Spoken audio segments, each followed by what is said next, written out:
Could you just go home? It was a weary-sounding question, directed by a middle-aged French woman at a gang of youths pushing past her, as a mass of defense shield-wielding riot police chased after them. It was the early hours of Sunday morning on the Champs-Élysées, the tourist shopper's paradise in central Paris. The air was acrid with tear gas. Night number 5 of the street riots that have engulfed France since the killing of Nahel, a French-Algerian teen, by a policeman on a Parisian housing estate. My colleagues and I were filming the chaos all around when it struck me just how many people in France have posed the same question as the irritated lady. The acts of violence across France dropped considerably overnight, the rioters shamed perhaps by Nahel's grandma, who took to French TV to appeal to the youngsters to calm down. I spoke to another family member who asked to remain anonymous because tensions are still running so high. Visibly agitated, she told me they ache for the rioters to stay home. Nahel's relatives never called for acts of hate or theft or destruction in his name, she insists. In fact, they all worry the violence could distract from what they do want: justice. For them, that means the police officer who killed Nahel, sentenced and imprisoned. Emmanuel Macron is fervently hoping the protesters, and tag-along vandals, stay home. For so many reasons.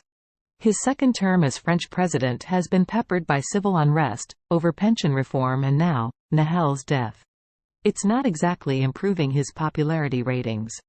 Teacher Abdul, who lives on the same estate as Nahel, told me Mr. Macron was fully to blame. His economic reforms are a disaster. France is crumbling, he told me, along with its education system. Abdul was convinced disgruntled, unemployed young men from disadvantaged neighborhoods were at least partly responsible for the street violence. They're behind the scenes, pushing these teenagers, he said. Abdul's neighbors bring out their mobile phones each morning to photograph the smoldering remains of the latest riot devastation. They also told us they wished the youngsters would stop. Student Celia said she worries the violence could end in a backlash against their whole community. On Sunday night, the mums in Aulnay, a working-class area near Paris, took to the streets themselves, waving banners calling for an end to the violence. President Macron appealed to the mamans et papas, the mums and dads, of the rioters last week to keep them at home and off social media, which, he said, allow inflammatory material to circulate. The crisis is also weakening Macron politically, under fire from the political left and right over what best to do next. The left accuses him of neglecting the poor and the marginalized. The right demands he crack down harder on the violence, imposing a nationwide state of emergency.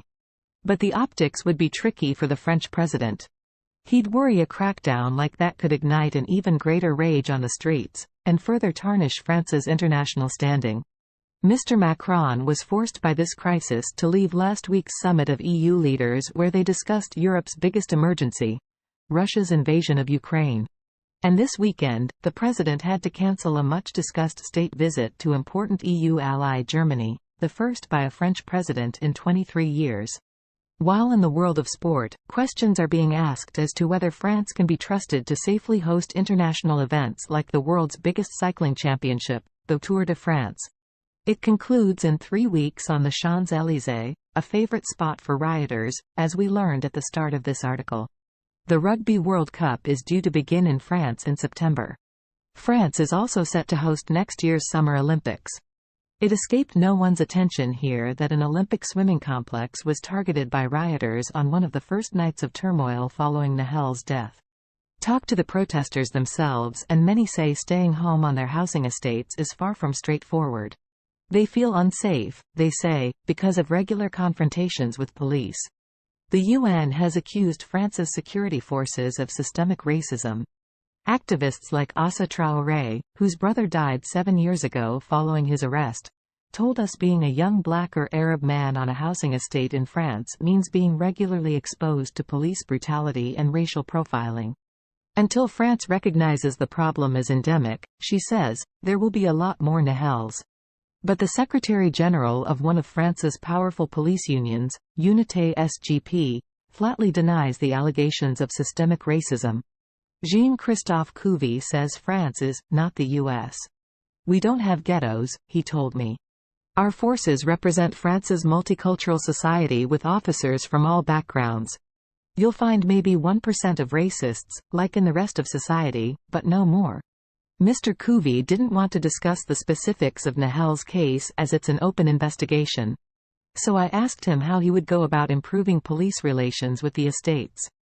The best way forward is to return to a system of community policing in France, where we know each other by our first names.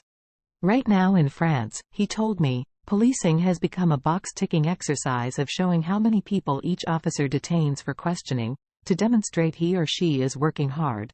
The problem with that is it becomes like two opposing gangs on the streets, police versus the inhabitants of the estates.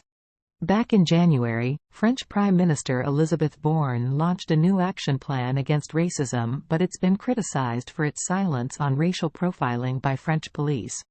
Last summer, the Council of Europe's European Commission Against Racism and Intolerance released its sixth report on France, highlighting little progress on curtailing the use of ethnic profiling by law enforcement officers.